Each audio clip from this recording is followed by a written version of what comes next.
the whole idea with African Americans, we're black, right? And sometimes being in the reform circle, if we want to call it that, right? Yeah.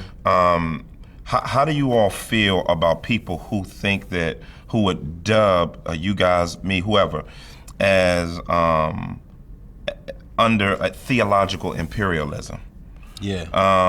That basically we're on, some type of plantation, basically we're just kind of, I can't say it here, that house dude, right? You know what I'm saying? Yeah. And how do we deal with?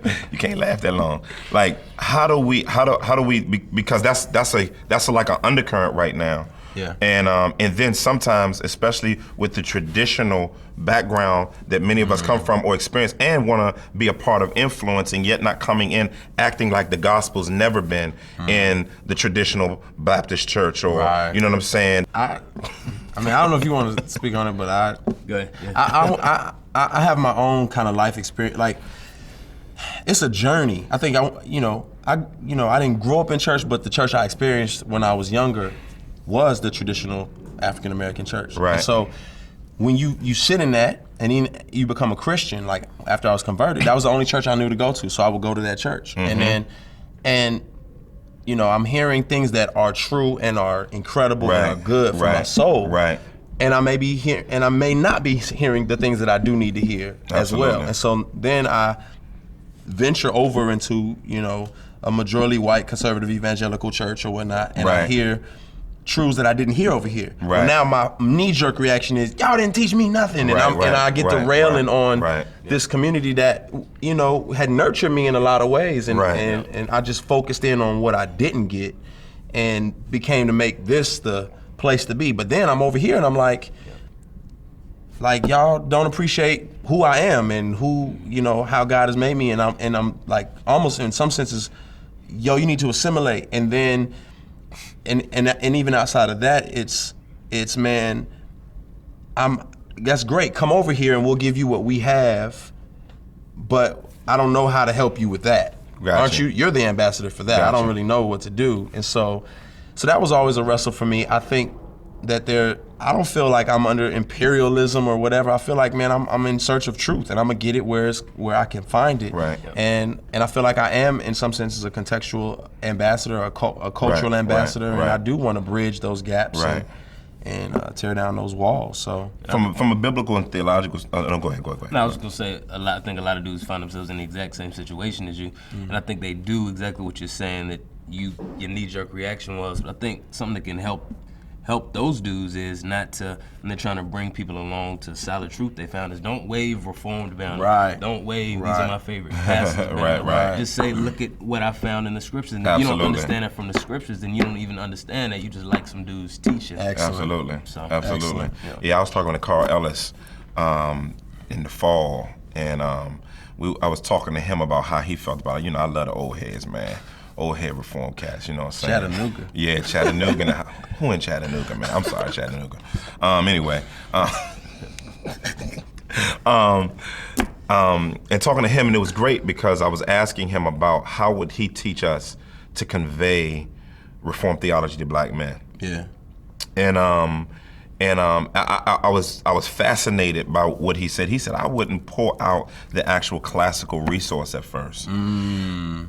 He said, I would develop a biblical trajectory on that particular subject as I discipled those men and kind of insert quotes, not necessarily letting them know where I got it from, because of some of the feeling of the barrage of what people feel about Christianity. And so teaching about biblical manhood and masculinity and that type of thing, and pulling those biblical truths out and talking about that, but then contextualizing the voices of those who we said has been carrying the torch of the gospel for 2,000 years and communicating it. I thought that was a profound opportunity that we can really use in the process.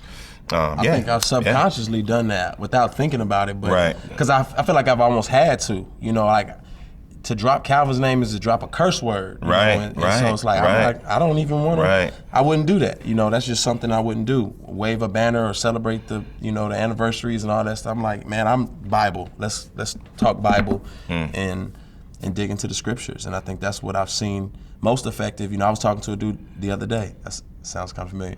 I was talking to this cat the other day, and he asked me, he's like, man, but Christianity, like that's the white man's religion. And I was like, actually, it's an Eastern religion. Like it didn't start in the West, Right. And he was just rocked, like, man, I never even thought about that, and that really was his hang up, and it was just like, that's crazy that this is. It's interesting you say that. I was on the playground with my son when we first got in the community that we're living in by the ministry. And it was an Orthodox African American Muslim there, and I ended up engaging them with the gospel, and while the kids on the slides and screaming and everything, and it was interesting because I shared the gospel with them from Tanakh, from the Old Testament, in Genesis, and walked him through basically typology and redemptive historical theme. But then I didn't tell him that, like, this is a redemptive historical theme. And, I didn't do that. Tanakh either. No, I didn't tell him Tanakh. No, I did say Tanakh because... Oh, he would have, because okay.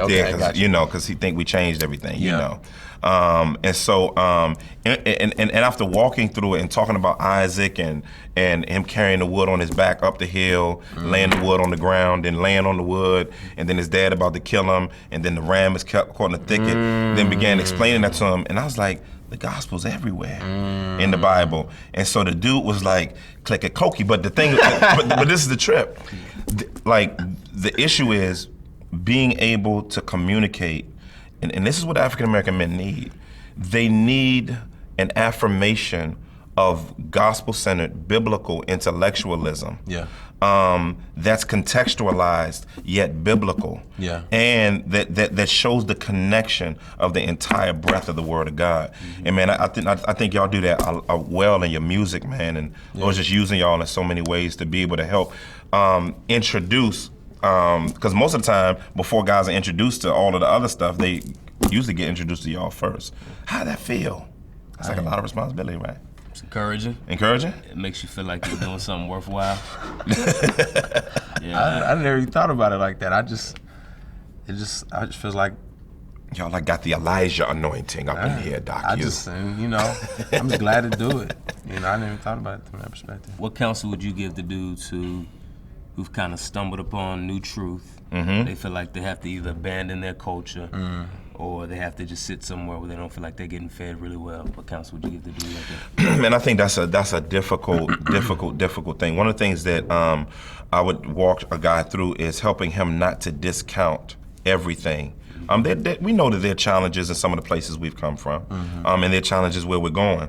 I think whenever you're in the honeymoon period of truth from a place, not with truth, but from a place, then you tend to romanticize it being perfect, which of course we know that that's way off center of what we would believe is redemptive historical theme or of creation for our redemption. And so one of the things I would say is, man, I would kind of give him the trajectory of what I went through. Basically getting mad, like, y'all didn't teach me this, and I'm so pissed at y'all, I'm so mad at y'all, right? And then began to see the challenges that I began to get into to being contextually alienated from the world that I actually want to go back and impact. But then saying, man, don't throw the baby out with the bathwater. There's creation, fall, redemption over here. There's creation, fall, and redemption over here. And I think you don't assume, because terminology is different, that even if he's an African American, that didn't exist there. Because the black preacher see Jesus through the Old Testament all the time. How did he do it? He didn't call it redemptive historical theme, longitudinal themes, comparison, contrast, or typology. He called it the role. And when he's ending the sermon, guess what he'd do? He'd talk about a picture of Jesus in every book of the Bible. He'd do it pretty well too.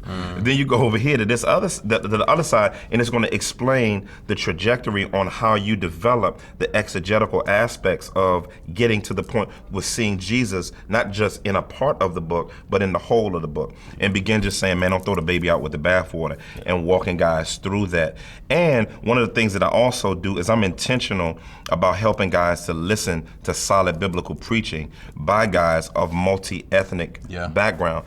And I also get them to read like books like C. Eric Lincoln's book, on the African American church and the Black church and African American experience, which shows the comprehensive execution of the gospel over a 200 to 300 year period that they laid out and looked through, and you'll see both the social justice stuff ain't new, but then you see the preaching of the gospel wasn't new, and so you're beginning like, dag, they weren't necessarily connected to the Reformation, but they did preach the gospel.